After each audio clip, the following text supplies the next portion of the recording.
আসসালামু আলাইকুম এভরিওয়ান, আশা করি আপনারা সবাই ভালো আছেন। আমিও আলহামদুলিল্লাহ ভালো আছি। আজকে আমি আপনাদের সাথে শেয়ার করব একটা দারুণ একটা ভিডিও। এই যে আম্মু অলরেডি শুরু করে দিয়েছে, এটা হচ্ছে ধনিয়া পাতা। ধনিয়া পাতা হচ্ছে একটু ভেজে নিচ্ছে সুন্দর করে বেছে, আর ওখানে পেঁয়াজ মরিচ তো অলরেডি ভাজা হয়েই গিয়েছে। আর এখানে হচ্ছে তারপরে কি করছে জানেন, এই ধনিয়া পাতাগুলো বেটে নিচ্ছে, আর তারপরে পেঁয়াজ রসুন যে ভাজাগুলো ছিল সেগুলো একবারে দিয়ে একসঙ্গে বেটে সুন্দর করে মিহি করে বেটে মিক্সড করে নেবে। মিক্সড করে নেওয়ার পরে আবার একটা বাটা দিবে। এই রকম করে বাটলে হচ্ছে সুন্দর ফিনিশিং হয়, আর বাটাটা একদম পারফেক্ট হয়, খেতেও মজা লাগে। আর এই যে বাটার পরপরই তো সবাই নিয়ে নিয়ে টেস্ট করার জন্য খাচ্ছিল, খেতে খেতেই প্রায় অনেকখানি ফুরিয়ে গেল এরকম অবস্থা। পাটায় বাটার পরে সেই বাটার সঙ্গে ভাত মেখে খেতে কিন্তু অনেক মজা লাগে। কারা কারা এভাবে খাও তারা কমেন্টে জানাবা। আমার আম্মু তো মাঝে মাঝে এরকম বাটা যখন করে তখনই এরকম একটুখানি ভাত নিয়ে মাখে, আর আমি এই যে এভাবে নিয়ে নিয়ে খাই। এই ভাতটা অনেক বেশি মজা লাগে। আর এই তো আমাদের হচ্ছে উনুন জ্বালানো হয়ে গিয়েছে। উনুন জ্বালানোর পর আমরা হচ্ছে সেখানে পা দিয়ে দিয়ে আগুন তাপাচ্ছিলাম, আর হাত দিয়ে দিয়েও আগুন তাপাচ্ছিলাম। সবাই মোটামুটি এমনই করছিল। আর তারপরে হচ্ছে আমাদের পিঠার যেই গোলাটা সেটা হচ্ছে খালামণি প্রস্তুত করছে। এটা বেসিক্যালি আমরা পিঠা দিয়ে ওই বাটা দিয়ে এভাবেই খাবো আর কি, শুকনা পিঠা।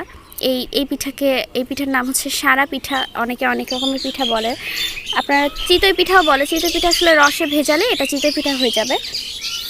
তো এখন হচ্ছে খুব সুন্দর করে পাতিলটা গরম করে একটু তেল দিয়ে ব্রাশ করে দিয়ে তারপরে হচ্ছে পিঠাটা দিয়ে এরকম ঢাকনা দিয়ে ঢেকে দিবে।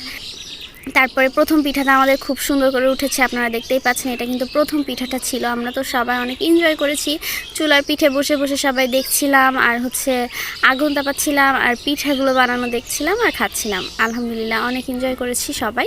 আমার খালামণিগুলো মিলে সব একসঙ্গে আমরা এইভাবে মজা করেছি, পিঠা খেয়েছি। প্রায় প্রতিবার শীতেই আমরা নানু বাসায় এভাবে পিঠা খাওয়ার মজা করি। এভাবে একটা একটা করে সুন্দর সুন্দর পারফেক্ট যখন পিঠা হচ্ছিল তখন আমরা খুবই খুশি ছিলাম, এক্সাইটেড ছিলাম যে কত সুন্দর পারফেক্ট হচ্ছে। আর আমি আপনাদেরকে পিঠাগুলো দেখাই, কত সুন্দর পারফেক্ট হয়েছে পিঠাটা। আর এই পিঠাটা বাটা দিয়ে খেতেও খুবই মজা লাগতেছিল। আর এই বাটাটা তো অনেক স্পেশাল, ধনিয়া পাতা ভর্তা। কারা কারা এরকম বাটা দিয়ে হচ্ছে ভর্তা দিয়ে আর কি পিঠা খান তারা হচ্ছে কমেন্টে জানাবেন। আমরা মাঝে মাঝেই খাই, এটা মজা লাগে। আবার এটা হচ্ছে বাজারেও দেখবেন সেল করে, দোকানে দোকানে বাটা দিয়ে, মানে এরকম অনেক রকমের ভর্তা দিয়ে সার্ভ করবে পিঠাটা। শুটকি ভর্তা দিয়েও খাওয়া যায়।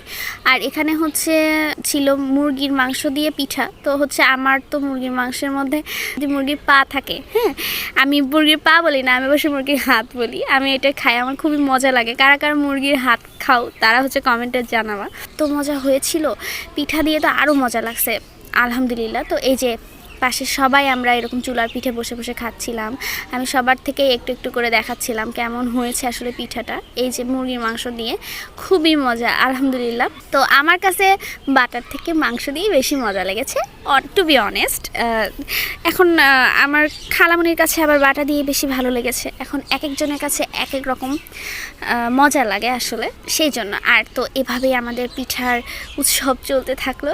আর নানু বাসায় তো আরও অনেক পিঠা খেয়েছি, সেগুলোর কিছু কিছু ক্লিপ আমার কাছে আছে, আমি নেক্সট কোনো টাইমে আপনাদের সাথে শেয়ার করব। আপাতত আপনারা এটাই দেখেন।